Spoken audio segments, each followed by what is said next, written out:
Okay, so what I thought I would try with Ozzy today, I'll show a little groundwork first. And I wish I had the light colored masking tape, but what I thought I would do is tape off segments of Ozzy's body to sort of show the different areas that I'm looking at while he's working, right? So here, I'm going to put, because I'm not too sure about that, I'm going to put a piece of tape here on the pole, right? That's the upper part of the cervical spine, right? So the pole is C1, C2, the joints in between. I know, right? Then I'm going to put a piece of tape. The cervical spine starts here, and then it comes down here and inserts into the thoracic. But I'm just going to put a piece of tape along the top of Ozzy's neck so that we can sort of see, hopefully, this may or may not work. I haven't tried it before. To sort of see when he bends his neck or different uses of the neck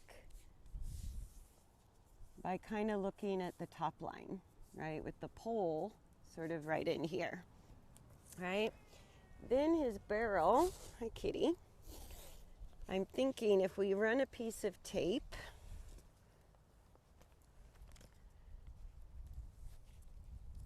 let's hope that stays.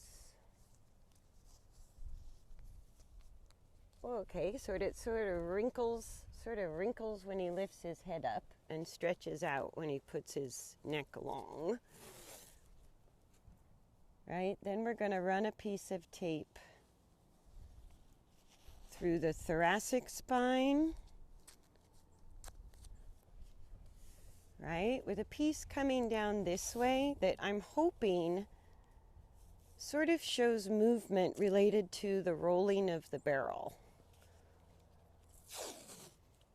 Right? Then we're going to put a piece of tape along the lumbar, right, to the top of the pelvis, which is where the sacrum starts here. And we're going to run that tape down to the coccyx, to the tail head, right? And then I'm thinking if we go along the pelvis to the hip joint and connect those, we can kind of see, right, how the pelvis is moving during motion, right? So we have the barrel, how it's going to roll side to side, the neck and the hindquarters. So let me tape off the other side. And then what we're going to do is look at him on the long reins, and I'm hoping that the tape gives us more of a visual. I'm going to try to stick it on his mane. I don't know if that's going to work. Right, with a little extra piece just up here near the pole. Stick it to the halter, that might help it stay. Right. Another piece to show the barrel along the thoracic spine. To the last rib is basically the thoracic spine, and we're going to run it along the lumbar to the top of the pelvis, through the sacrum and the coccyx. Show the lower part of the pelvic bone and connect that kind of like a box to show how the pelvis moves. All right. I don't know if painter's tape is sticky enough. This is an experiment. And if it falls off while he's moving, then we'll deal with that as it comes. Okay, so with the tape in place, I'm just going to show a little bit. What I'm hoping to show is kind of the correlation. Oh, that's not going to work. The correlation between stick it under the mane. Between the use of the neck and the use of the back and the hindquarter, because the neck is the most obvious to see, but the neck is always used by horses as sort of a counterbalancing mechanism. So where this line is sort of what we call the drive line on a horse. So when a horse is working in balance, from this line to the tail head is where the primary stability of the body should be.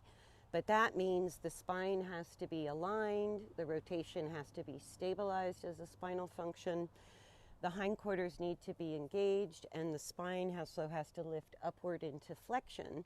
And Ozzy's habit has been to push the spine downward into extension. And when the spine pushes downward into extension, we don't necessarily see the hindquarters disengage and the back drop. What we see is the side effect of the spine pushing down in extension as hyperrotation. So we get a rolling effect through the barrel and a lot of tilting left to right through the pelvis. That's how we know the back is down. We also know the back is pushing down and the hindquarters are engaging when the neck shortens upward like this. So this big lump right here, that's his cervical spine on the lower part. Upper part of the cervical spine is here. It comes down this way and inserts into the chest cavity, right between the shoulder blades, right? So when the back is pushing down, not only creates hyperextension or a rolling tilting effect of the barrel and hindquarter, but the hind legs push backwards more than they step forward, so that's called a disengaged hindquarter. And then the neck has to compensate by shortening the muscles, either with the head up, just like he has right now, or like we've seen in many of his videos. So this is a great natural posture of extension, right? The head is up. We can see the cervical spine bulging out down here. He's not in motion, but we kind of know when the neck is in this position that the back is pushing down and the hindquarters are disengaging. The other use of the neck that they can do when the back is going the wrong way and the axial skeleton is destabilizing is what Ozzy does when he curls the neck backwards. Let me see if I can get him to do it. If he curls the neck, no, he's not going to do it at the halt. He'll do it in motion. But when this part of the neck, where the pole is, right where my hand is, when that part of the neck is lower than this part of the neck in the middle, that's called a dropped pole. So that they can only have a dropped pole when they shorten the neck muscles because they're in extension through the back, but then the head will come backwards, the neck will over curl, and the nose will come backwards towards the chest. So both this neck use upward, that's kind of the natural use of the neck when the back drops, just like if they spook. So that's one use of the neck. The other use of the neck is the way he's been conditioned to ride on consistently short reins, is that he didn't lift the back or engage the hindquarter. Instead, he just dropped the pole and tucked his head backwards with his neck over curled. Both of those neck uses are essentially giving Ozzy the ability to stabilize his movement from here forward, because he lost stability or he lost the right coordination from here backwards. So we're going to look at that in motion on the long reins. And we'll start to the right and then go to the left and see how long our tape stays on.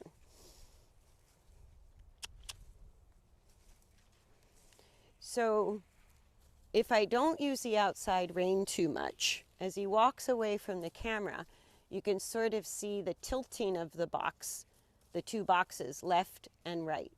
We can sort of see with the tape a little bit of rolling of the barrel, right? When he puts his neck in length like that, and my neck tape fell off, so that tape on the neck might not work at all, but hopefully this tape on the back, whoops, hang on, I'm just going to stick the tape down. Hopefully that stays on a little bit better. And if it doesn't, at least we'll have 5 minutes for you to get the idea of where to put your eyes. And we're just going to look at postural changes at the walk.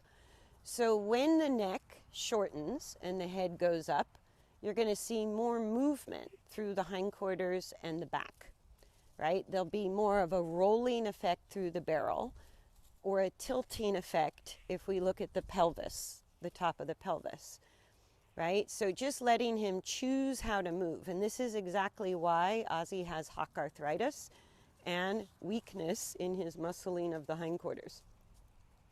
His improvement has been there, shifting into the posture of long and low. So for Ozzy, he needs enough freedom with the reins, whether I'm riding or using the long reins, whether I'm using a halter or a bridle, none of that matters. I can only use rein resistance on the left rein or the right rein, but I can't use rein resistance on both reins without causing him to overcurl his neck and tuck his nose backwards. And even if I'm very careful using the reins alternately, left and right, that's why this hand is constantly adjusting. It's feeling what he's giving me in this hand, which is telling me what he's doing with his back and hindquarters as far as rolling left to right, right? When I put him on a smaller circle, you'll see if I can use the long reins to help stabilize him through the left and right rein alternately, then those two boxes and the lines on his back become more stable. The barrel quits rolling, the hindquarter quits tilting so much, and the size of the circle, whether it's the smaller circles, are going to help him keep the hind legs a little deeper under his body. So I'm going to get slightly more engagement than I would get on a larger circle, but only if I can reduce some of the rolling and tilting side to side, right?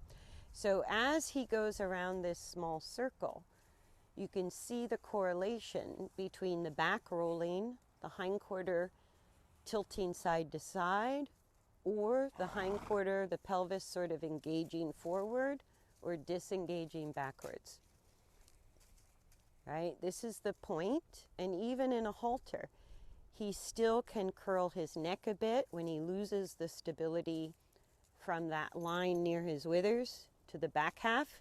If that loses stability, the front half instantly takes over stability by shortening the muscles of the top line, shortening the neck, right?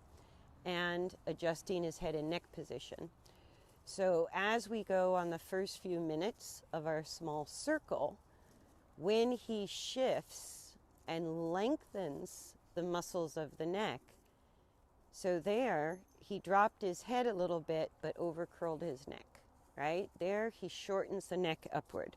So the improvement for Ozzy has been less of curling the neck backwards and more of shortening the neck upwards like that, which is a more natural position for his neck when his back is down. So if I prevent the head from going up, or I keep the head curling back from my use of the reins, he can't change the use of his back and hindquarter. The changing through the neck and head is a reflection of the stability he's gaining or losing through the back and the hindquarters. I think at least my little boxes are sticking in place, right? So the smaller circle, if I can reduce the rotation and keep the alignment, if I can keep internal straightness on this size circle, then that helps him stabilize those hindquarters to the point that he can lengthen his neck. He doesn't have enough ability to lift the back or keep the hindquarters more engaged so that he wouldn't fall into long and low. He's going to fall into long and low because to get out of long and low correctly by lifting the back and engaging the hindquarters, he needs more strength and more stability back there. So just overcoming the habit of dropping the back, disengaging the hindquarters, and stabilizing on his front end, the posture change I'm looking for is right there. That lengthening of the neck muscles tells me all the way down his back along his spine has stopped shortening because he found more stability in the use of his back, barrel, and hindquarter. Then he lost it, so he shortens the neck. He's got a little bit of an outside bend. Right, so we go round and round. I keep changing my rein resistance. Right, then he shifts back into the posture of long and low. So when we work on trot, all of these same postural changes and the stability in the hindquarter or the front end, the use of the spine, up, down, or left, right, all of those changes are just occurring faster. And it's sometimes faster than the human eye can really navigate. So I'm slowing this down and trying to create some visual markers, even though my neck tape fell off. You kind of get the idea of watching the top of the neck along the mane, right?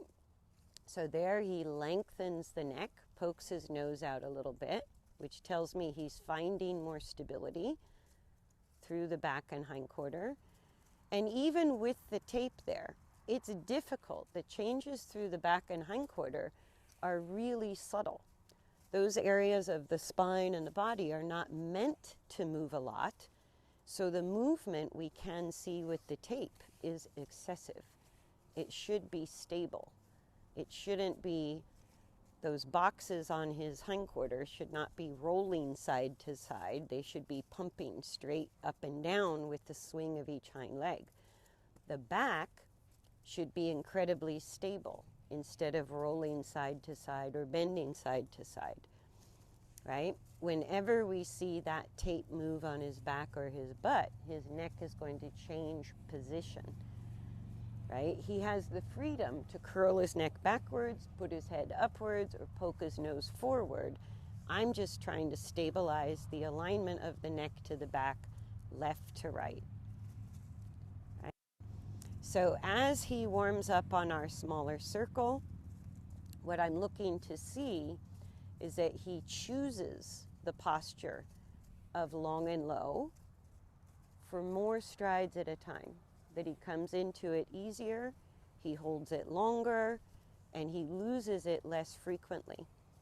Right now, he's hardly giving me very many steps in the posture of long and low, but you can see I'm not creating the use of his neck. He's creating the use of his neck. I'm trying to guide the left and right balance, and I'm using different size circles to encourage more hindquarter engagement and stability. But it's still going to take him a while to figure it out. I can't make him, or if I do, artificially put him in the posture of long and low. I miss the point, because I can artificially give him short enough reins that he has to keep the neck in or down, or artificially encourage a different posture with gadgets, aids, devices. But the neck is the most mobile part of the spine, so he can put the neck in lots of different configurations and not improve the use of the back or the hindquarters at all. But if I'm literally working back to front, then I want to see those boxes on the hindquarter become more stable, more level to each other, more equal. That will work its way up through the thoracic spine and the barrel. And then he'll start to trust the stability on the back half and not need to stabilize his movement on the front half. Now, with his hock arthritis, with how he was ridden, with his muscling, this is the biggest accomplishment in improving his balance that I can do in the time he's here. And he ships out this week. So just seeing him, whether it's groundwork or riding, whether it's a walk or a trot, seeing him choose the posture of long and low more frequently, right? Whether it's in the bit or the halter also doesn't matter. That's why I'm doing the groundwork with the tape in the halter. And I'm going to do another video riding him, but I don't know if the tape will stay on. And that will be in the bridle. So we'll look at posture under saddle, and we'll look at posture in the groundwork. So now it's been at least 5 minutes, if not longer, and he's starting to hold a more consistently long neck. It's not perfect, it's not really long and low, but instead of shortening the neck or dropping the pole, that impulse to lengthen the neck is the sign we're looking for to know that the hindquarters and back are starting to do their job. He's starting to feel more stable in his back half, and he's beginning to trust it, which is what allows him to free up the shoulders, the neck, and builds towards lifting the back and further engagement of the hindquarters. Right now, we just want to stop the back from going down and the hindquarters from going backwards, and from both becoming all wobbly side to side. That's better. So now when I make the circle bigger, right, this requires less engagement on a bigger circle. So I might get more strides of long and low on a bigger circle that doesn't require the hind legs to be so engaged or quite so stable, with more forward placement of the hind legs. So bigger circles make it easier for the horse to stay straight and level internally, but a little harder to stay engaged with the hindquarters. So there's benefits in working on different size circles, but if we can't help the horse stabilize rotation and keep the neck straight to the back on any circle, then circles are also the fastest way to break your horse down. So internal straightness, which means stabilizing two spinal functions, alignment and rotation, that's what helps the horse find engagement on any circle, large or small. So now we're on a bigger circle. I hope with that sunny spot, I'm trying to stay in the shade so I don't lose the tracking.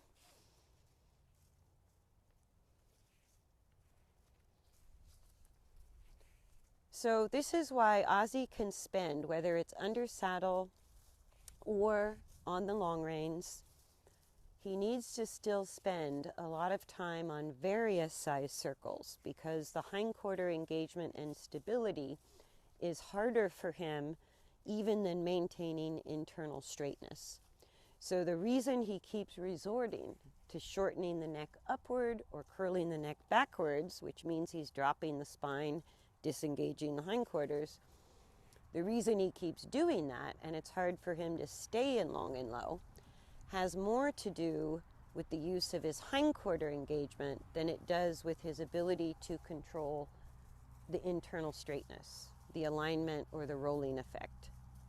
So that's another reason, even though the transitions are kind of ugly, playing with transitions helps both upward and downward rather than maintaining speed. The transitions are going to challenge his pushing capacity on the upward, his braking capacity and engagement on the downward. So the transitions cause him to explore the use of his hindquarter more. When he can do transitions between halt, walk, trot, and canter with the neck long, that's a huge improvement rather than resorting back into a short neck. It doesn't matter if we work on it in the trot, in the walk, or through the transitions. It's just different challenges to help him discover more stability and more hindquarter engagement on the back half. right? So after letting him walk a bit, as soon as I push him up to trot, whether I'm under saddle or working on the long reins, he only knows how to go into trot by pulling with his front end rather than pushing with the hind end. So there's a couple different ways I can play with this, right? So there, that upward direction of the neck, it's not me causing it on the reins, or it's not being caused by the bit. It's being caused because he disengages the hindquarter and pulls himself into trot. When he lengthens the neck, going into the trot, coming out of the trot, or during the trot, he doesn't have a whole lot of strides in a row because his hindquarters quickly either lose power or lose stability, or he disengages and loses the forward placement of the hind legs. So I could work at the trot, I could work at the walk until the posture of long and low is more consistent for him, which means it's easier.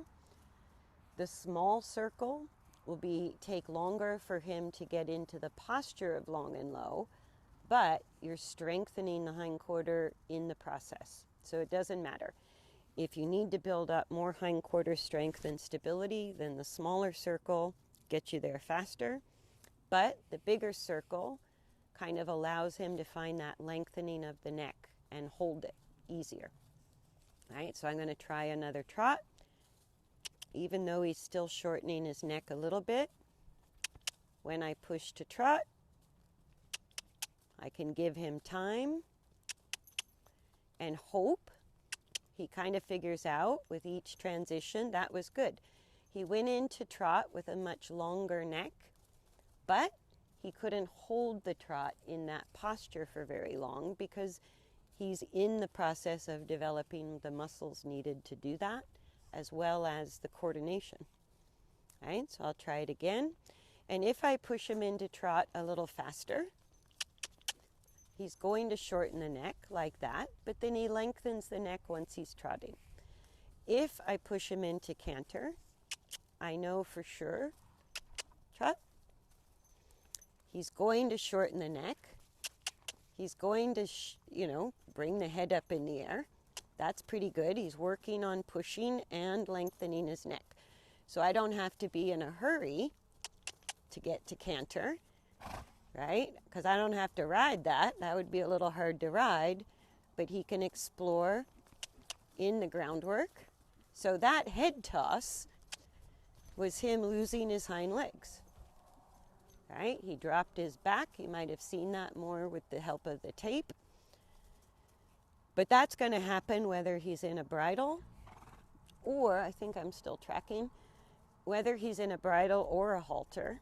That's just because he doesn't have a lot of pushing capacity or stability through the back and the hindquarters where it should be. So he has to throw his head up, shorten his neck, and pull himself into the faster speeds. Doesn't matter if it's on the ground or under saddle. So if I hold a consistent rein length for him, the only other option he has is then to curl the neck backwards and drop the pole. But it doesn't help him figure out his back or hindquarters any better than if I just let him toss his head up in the air. It sort of looks more acceptable because if you go to watch competitions, most horses are curling the neck backwards, dropping the pole. So it looks sort of normal to us, and we don't like the look of the head going up and the neck shortening, but it means the same exact thing. It means he's lost his hindquarters and his back, right? So it doesn't bother me either way. It's just information. What I want to see is that change through practice with support and over time. Okay, so I'm going to try to quickly do a little bit the other direction. And changing the posture from extension, which is the neck shortening, either shortening upward or over curling and shortening with the head backwards. Means the same thing. So whenever a horse shortens the neck muscles, It's because they're seeking stability on the front end. They don't have it through the back end where it's mechanically designed to be, or they don't have enough engagement or strength to do what you're asking and remain stable for now. So we got to build that up. Right? So I'm going to do a few little circles to the left. Again, so you can just, all my tape is sort of gradually coming off. You can see at least the hindquarters with the tape and a little bit of the back and the front end separated from the hind end and what he's choosing to do. We can watch the ever-changing use of the neck and sort of correlate what we see going on in the back and hindquarters to what he's choosing to do with the neck. All I'm doing is alternating rein pressure left or right to help reduce the rolling and tilting effect, which is the rotation and the alignment of the spine, right? I could stay here and just wait until a deeper long and low was more of a habit for Ozzy. That would tell me that the spine is being stabilized left to right, and he has a minimal amount of hindquarter engagement that feels stable enough to him that he doesn't need his neck for stability. That's what creates the long and low posture. So once the head is down, the stretch isn't starting. It's really the release of chronic shortening of the top line muscles because the back and hindquarter took over the job of stability that causes the top line muscles to lengthen, and if the horse isn't strong, then they immediately fall into long and low because they can't control their internal body weight just yet. So long and low is a temporary posture for Ozzy that's just a healthier use of his body than being upside down in the posture of extension. So that's our first goal: walk, trot, and canter on the ground and under saddle. Right?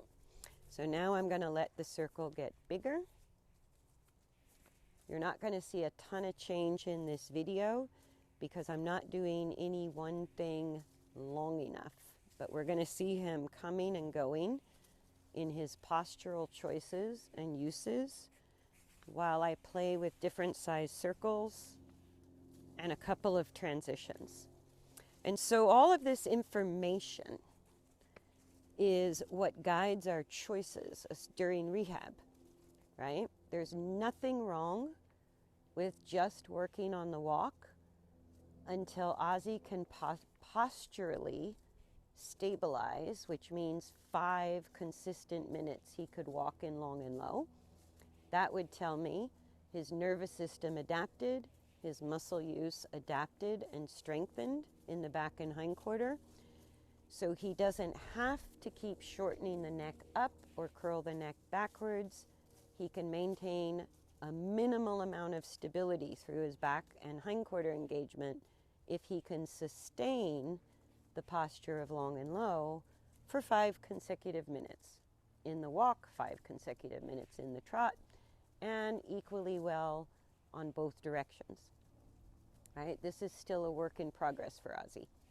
But what we see now compared to where he started is very consistently in the groundwork and under saddle, more so in the groundwork, I would say, that he wants a longer neck. It's not always long and low. It's not always perfect. Sometimes it has a little curve to it. Sometimes he drops the pole a little. But it's consistently moving the right direction, choosing more length and more length and more length. The transitions for Ozzy, and this isn't true for all horses, but for Ozzy, the transitions will be the last place he can probably maintain the long and low posture, right? Upward and downward transitions take more power than maintaining gait and better coordination, right? So he goes upside down, even in the halter, even with loose reins, right? Then he lengthens his neck during the trot, a little, not perfectly, but good enough that it tells me we can work in trot, whether it's under saddle or on the ground.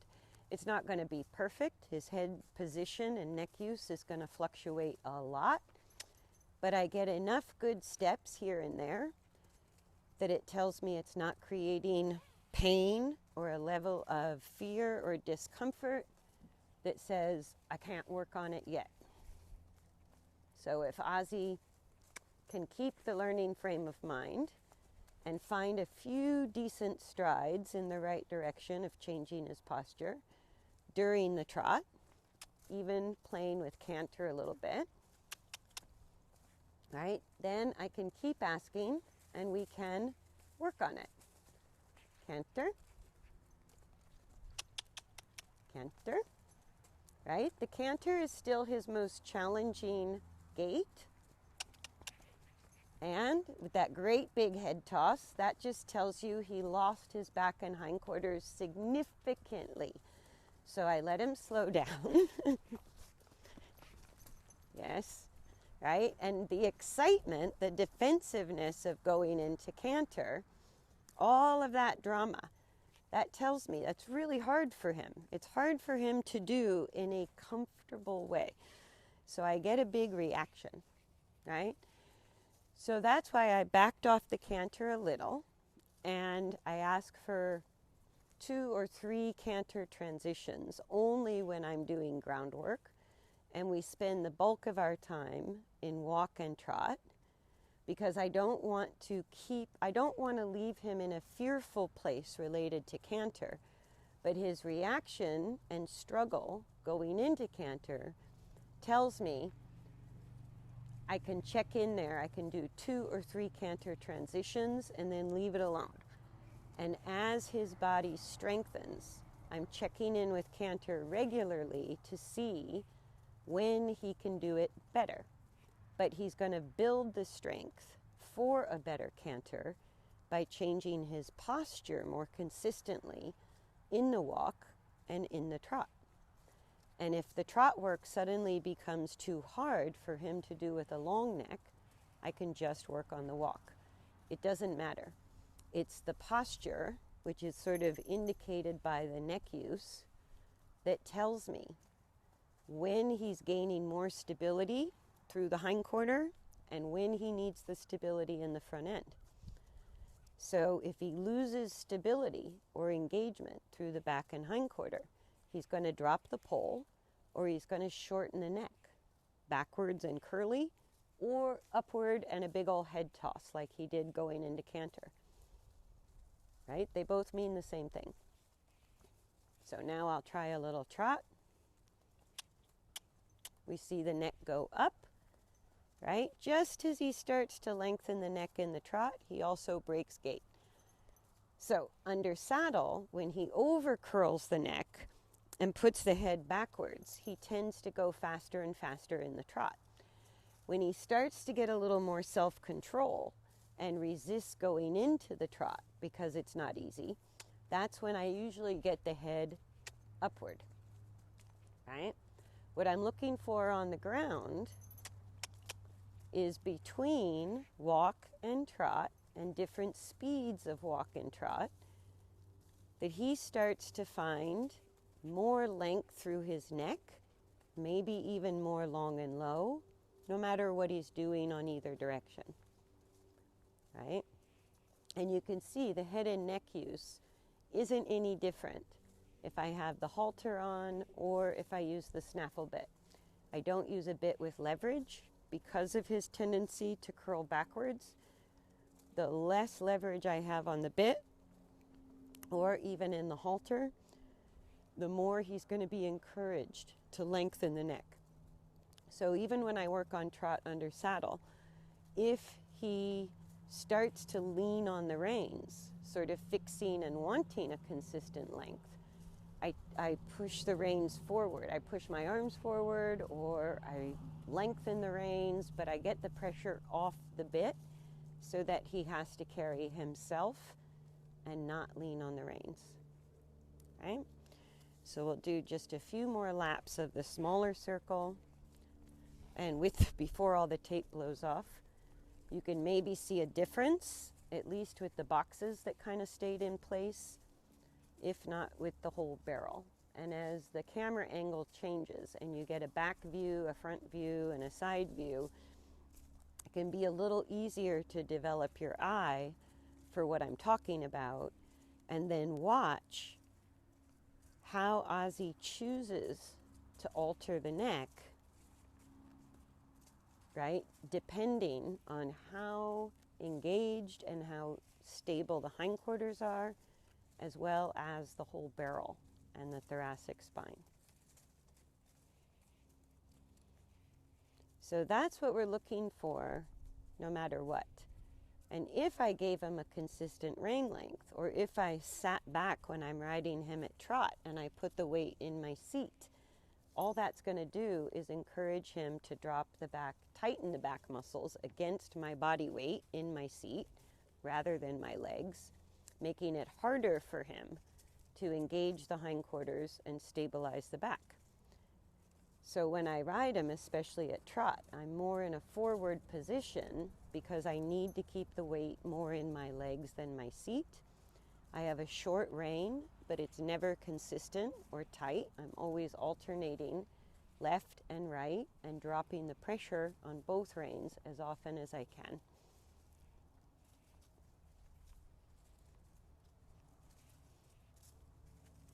So hopefully that gives you some options. And again, the main reason we've stayed on the long reins with Ozzy is because I need that hindquarter to get more stable. He needs that hindquarter to get more stable. So the long reins are the only way I know in groundwork to help reduce the rotation, to reduce the side-to-side rocking of the hindquarter, rocking of the barrel or hindquarters, and that tilting side to side. So the more stable he becomes back there, the easier it will become to then ask for more hindquarter engagement and more lift of the back. But he's still at a phase where his body pulls back to default, which is dropping the back, disengaging the hindquarters, shortening the neck. So that's still at least 50 or 60% of the time when we're working, his body's pulling back to default. So the goal would be more consistent long and low, left and right, on small circles and large circles, in walk, trot, canter, and through transitions. And I tried to point out in some of the previous videos under saddle, when that happens in the trot, he gets very smooth and stable under the saddle, he lengthens his neck, and then he either quickly breaks gait to halt, or sometimes he'll overcurl the neck and speed up. Okay, let's stop there. Good boy. All right, so hopefully, yeah, only the box kind of stayed in place. The neck didn't at all. I'll try to come up with some different, maybe chalk or something would work better. But that gives you some idea of what I'm looking for and why I don't want a consistent rein length. I want constantly alternating rein resistance between the left and right side only, because that's the main side effect of his habit of moving with his back down and his hindquarters disengaged. That's why he developed hock arthritis. So especially because of the hock arthritis and the weak muscle development in the hindquarter, I don't want to tax it too much or possibly create a pain issue back there. So I'm perfectly happy with long and low as a transitional posture coming from where he came from. And once the long and low is easier for him to find and maintain, then you can start working on lifting the back, more hindquarter engagement, and that's when I would start to offer maybe a more consistent rein length. I know, let's go get tacked up.